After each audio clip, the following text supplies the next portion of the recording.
সম্রাট শাহজাহান নামে পরিচিত হয়। শাহজাহান তার তৃতীয় এবং সবথেকে প্রিয় পত্নী আরজুমান্দ বানু বেগমকে মুমতাজ মহল উপাধি দেন। শাহজাহান ও মুমতাজের মোট 14 জন সন্তান ছিলেন।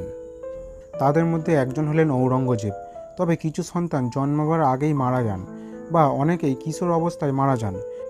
মহারানী জাহানারা বেগম ছিলেন এই মুমতাজ ও শাহজাহানেরই মেয়ে।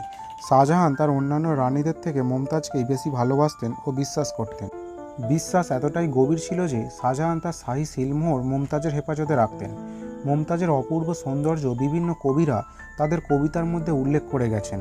মুমতাজ ঘুরতে খুব পছন্দ করতেন এবং শাহজাহানও তাকে এক মুহূর্তের জন্য চোখের আড়াল করতেন না। যুদ্ধে হাতির লড়াই দেখতে খুব ভালোবাসতেন মুমতাজ, তাই তিনি যুদ্ধে শাহজাহানের সঙ্গে যেতেন। কিন্তু 1631 খ্রিস্টাব্দে 14তম সন্তানের জন্ম দিতে গিয়ে মুমতাজ মারা যান।